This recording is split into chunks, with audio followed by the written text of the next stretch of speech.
सजग असलेलं एकमेव व्यासपीठ भारत न्यूज 44। बातमी तीही बिनधास्त। राज्याचे मुख्यमंत्री देवेंद्र फडणवीस, प्रदेशाध्यक्ष रवींद्र चव्हाण, माजी खासदार लोकनेते रामशेठ ठाकूर यांच्या मार्गदर्शनाखाली आणि लोकप्रिय आमदार प्रशांत ठाकूर व पनवेल महानगरपालिका निवडणूक प्रमुख आमदार महेश बालदी यांच्या नेतृत्वाखाली पनवेल महानगरपालिका सार्वत्रिक निवडणुकीत भाजप महायुतीचे 6 उमेदवार बिनविरोध निवडून आले आहेत। त्या अनुषंगाने त्या निवडणुकीत भाजप महायुतीने विजयाचा षटकार मारला आहे। यामध्ये विजयाचा पहिला विजयश्रीचा मान प्रभाग 18 मधील नितीन जयराम पाटील यांनी मिळवला होता। त्यानंतर आज उमेदवारी मागे घेण्याच्या शेवटच्या दिवशी 5 विरोधी उमेदवारांनी आपले अर्ज मागे घेतले। त्या अनुषंगाने प्रभाग 18 मधील ममता प्रीतम म्हात्रे, प्रभाग 19 मधील दर्शना भगवान भोईर, रुचिता गुरुनाथ लोंडे, तर प्रभाग 20 मधून अजय तुकाराम बहिरा, प्रियंका तेजस कानपिळे यांनी बिनविरोध विजय मिळवला। या सर्व विजयी शिलेदारांचे निवडणूक प्रभारी माजी खासदार लोकनेते रामशेठ ठाकूर यांच्या हस्ते सत्कार करून अभिनंदन करण्यात आले।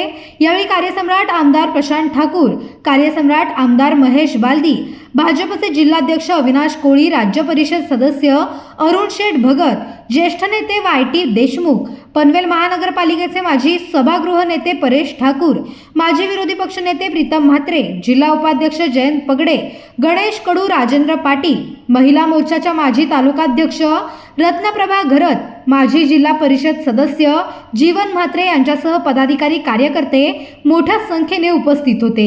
यावेळी भारतीय जनता पार्टीचा विजय असो, एकच वादा प्रशांत दादा अशा घोषणांनी परिसर दणाणून गेला। गुलाल उधळत, फटाक्यांची आतिषबाजी आणि ढोल ताशांच्या गजरात कार्यकर्त्यांनी उत्स्फूर्तपणे विजयाचा जल्लोष साजरा केला। पनवेलच्या विकासासाठी नागरिकांनी भाजप महायुतीवर दाखवलेला हा विश्वास अधिक जबाबदारीने पेलत पनवेल शहराचा सर्वांगीण विकास साधण्याचा निर्धार यावेळी महायुतीच्या नेत्यांनी व्यक्त केला।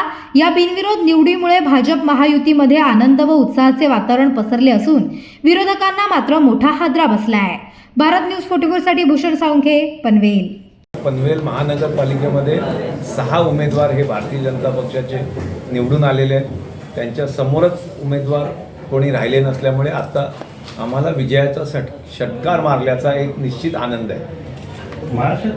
हे खरं आहे, भारतीय जनता पक्षाच्या प्रभाग क्रमांक 18 मधील एका उमेदवाराने माघार घेतली आहे आणि त्या ठिकाणी अपक्ष उमेदवार निवडून आला आहे। त्याची निश्चित चौकशी होईल आणि त्याच्याकरता आम्ही आमचा सविस्तर रिपोर्ट पक्षश्रेष्ठींकडे पाठवू।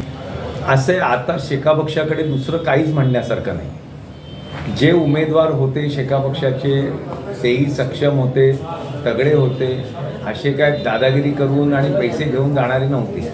परंतु वॉर्डामध्ये आपण निवडून येणार नाही याची खात्री पटल्यामुळे आणि नंतरची पुढची नामुष्की टाळण्याकरता त्या उमेदवाराने विड्रॉल केलं आहे आणि ही वस्तुस्थिती त्यांना पचनी पडत नाही। त्याच्यामुळे बिनबिडाचे आरोप करणं, कोणी सांगणं 50 लाख दिले, 1 कोटी दिले, हे निराधार आरोप आहेत। याला आज आमच्या विजयामध्ये विरजण टाकण्याकरता काहीतरी बोलावं लागतं। त्यांना फेस सेव्हिंग हे वाक्य घेतल्याशिवाय त्यांचं फेस सेव्हिंग होत नाही। त्याच्यामुळे हे लोक असा आरोप करतात। अशाच नवनवीन अपडेटसाठी बघत रहा भारत न्यूज 44। सत्याचा प्रकाश, बातम्यांचा विश्वास।